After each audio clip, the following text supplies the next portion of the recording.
శ్రీ గురుభ్యో నమః. రామకృష్ణ పరమహంస గారు ఒక్కటి చెప్తా విను అనే పుస్తకం నుండి కొన్ని కథలు చూస్తున్నాం కదా, గుడి అర్ధ కథలు. అందులో ఇంకొక కథ ఏంటంటే, ఉండడం కానీ పోవడం కానీ భగవత్ ఇచ్ఛానుసారమే, కొండ మీద గుడిసె గాలివాన. ఇక్కడ మనకి ప్రతాపచంద్ర మజుందారు అని ఒక ఆయన ఉన్నాడంట. ఆయన ఎవరు అంటే బ్రహ్మ సమాజానికి ఆయన నాయకుడు అంట. అయితే ఆయనను కేశవ చంద్రసేను, ఆయనైతే నాయకుడు. సరే, ఇంకొక కేశవ చంద్రసేను అన్న ఆయనేమో ఈయనతో కలిపి సేవ చేస్తూ ఉన్నారు. ఈ సేవ కోసమని వీళ్ళు ఏం చేసేవారంట, యూరప్, అమెరికా, ఇంకా ఎక్కడెక్కడికో అన్ని దేశాలు తిరుగుతూ అక్కడ ఈ బ్రహ్మ సమాజానికి సంబంధించిన విషయాల గురించి ఏవో ఉపన్యాసాలు ఇవ్వడం, చర్చలు, ప్రసంగాలు, వాదోపవాదాలు ఇలా ఏంటేంటో చేస్తూ ఉన్నారంట. చేసి ఒకసారి రామకృష్ణ పరమహంస గారి దగ్గరికి కేశవ చంద్రసేన్ గారు వచ్చారు. ప్రతాపచంద్ర గారు బ్రహ్మ సమాజ నాయకుడు కాబట్టి ఆయన ఏమన్నా అది సేవ చేస్తే ఒక మీనింగ్ ఉంది.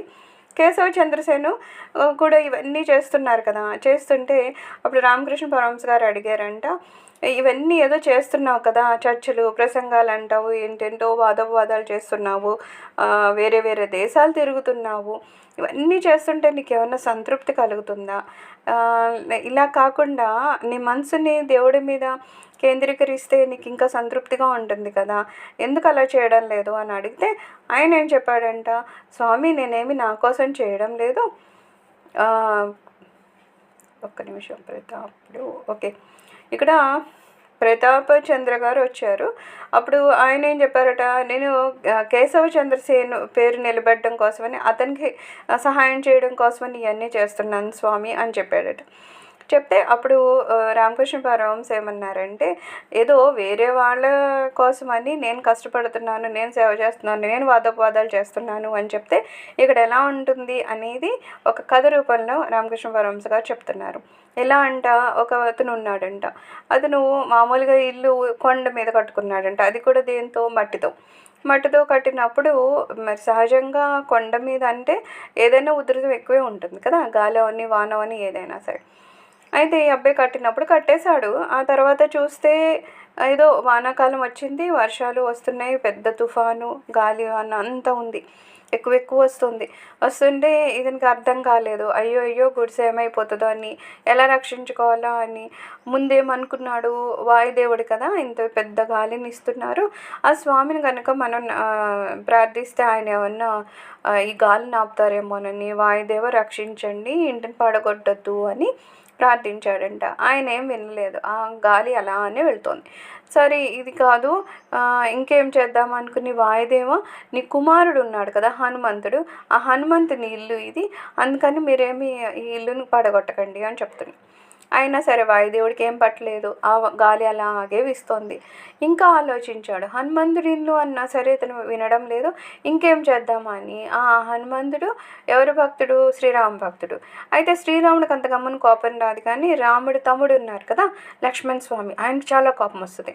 అందుకని వాయుదేవ నువ్వు ఈ ఇల్లుని పడగొట్టద్దు, నువ్వు ఈ ఇల్లు పడగొడితే లక్ష్మణ్కి చాలా కోపం వస్తుంది, అందుకని మీరు ఈ ఇల్లును పడగొట్టకుండా ఉండండి అని మళ్ళీ ప్రార్థించాడంట. అయినా సరే గాలికి ఎటువంటి తేడా రాలేదు, అది అలానే గాలి వీసేస్తుంది విపరీతంగా. ఇంకా తర్వాత అన్నాడు, ఇది శ్రీరాముని ఇల్లు, మీ కుమారుడికి ప్రభువు గారి ఇల్లు, అందుకని ఈ ఇల్లుని మీరేమీ పడగొట్టద్దు అని ప్రార్థించాడంట. అతని ప్రార్థనలు అలా సెకండ్కి వాళ్ళ కోసం వీళ్ళ కోసం మారుతుందే కానీ గాలి మాత్రం చాలా ఎక్కువైపోయి ఆఖరికి అది పడిపోయిందంట. పడిపోగానే అప్పుడు ఇతను వెంటనే అన్నాడంట, పోతే పోనీ, ఇది అసలు దెయ్యాల కొంప, ఇది పోతే ఏమైందిలే, ఇంకోటి కట్టుకుంటానులే అని చెప్పేసి అక్కడి నుంచి వెళ్ళిపోయాడంట. పడనంతసేపు అది ఈ దేవుడిల్లు ఆ దేవుడిల్లు అన్నాడు. ఎప్పుడైతే అది పోయిందో ఇది దెయ్యాల కొంప అంటున్నాడు. అంటే మన ఆలోచన విధానం అంత మారిపోతుంది. ఇప్పుడు కూడా చూడండి, ఎవరైనా ఏదైనా అక్రమంగా సంపాదన ఉందనుకో, వాళ్ళ దగ్గరికి వెళ్ళి ఎందుకయ్యా అలా అక్రమంగా సంపాదిస్తున్నావు అంటే వాళ్ళు ఏమంటారు, అయ్యయ్యో నాకు వెనకాల పిల్లలది ఉన్నారు, వాళ్ళంత సంసారం ఉంది, అవన్నీ చూడాలంటే మాకు తప్పదు, వ్యాపారం చేయాలి, లేకపోతే అక్రమంగా సంపాదించాలి, అది ఇది అని చెప్తూ ఉంటారు. అయితే నిజానికి అవన్నీ ఏంటి, అతనికే ఉన్న ఆశలు. అతను అంత సంపాదించాలనుకుంటున్నాడు. ఏదో డబ్బున్న వాళ్ళలాగానో, ఇంకొకలాగానో ఏదో అతను ఉన్న మనసు తీరది. కానీ దేని మీద ఆపాదిస్తాడు? మా పిల్లల కోసము, లేకపోతే మా సంసారం కోసము, లేకపోతే లోకంలో ఇలాగే ఉండాలి, ఇలా ఇలా ఇలా చెప్తూ ఉంటాడు. అలాగా ఏమవుతుంది? ఆలోచన ధోరణి మారుతుందనమాట. ఇతనికి ఏమనిపించింది? వాయుదేవుడని దేవుడా దేవుడా అంటే ఆయన ఎవరు రక్షిస్తాడేమో అని చెప్పేసి అనిపించినంతసేపు ఆ దేవుడిల్లు ఈ దేవుడిల్లు అని ఏదేదో చెప్తూ ఉన్నాడు.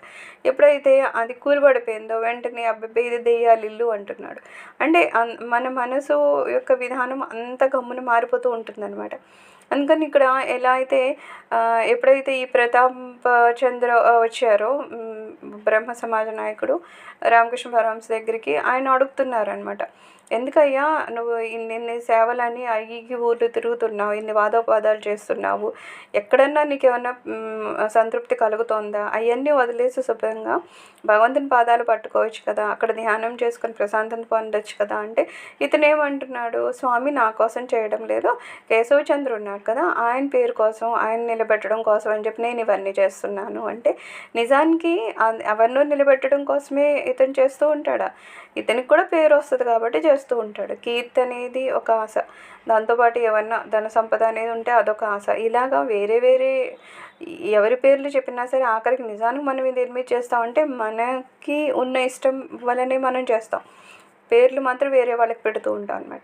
సో ఇక్కడ రామకృష్ణ పరమహంస అంటున్నారు, ఇన్ని ఇలా నువ్వు ఎంత చేసినా ఆఖరికి నీకు అసంతృప్తే మిగులుతుంది. నువ్వు ఎన్ని దేశాలు తిరుగు, ఎన్ని వాదోపాదాలు చెయ్యి, నీకు అసంతృప్తి మిగులుతుంది. ఎప్పుడైతే నువ్వు అవన్నీ వదిలేసి భగవంతుని పాదాలు పట్టుకుని అక్కడే ధ్యానం చేస్తూ ఉన్నావో అప్పుడు కదా నీకు శాంతి అనేది, సంతృప్తి అనేది కలుగుతుంది అని చెప్తున్నారనమాట.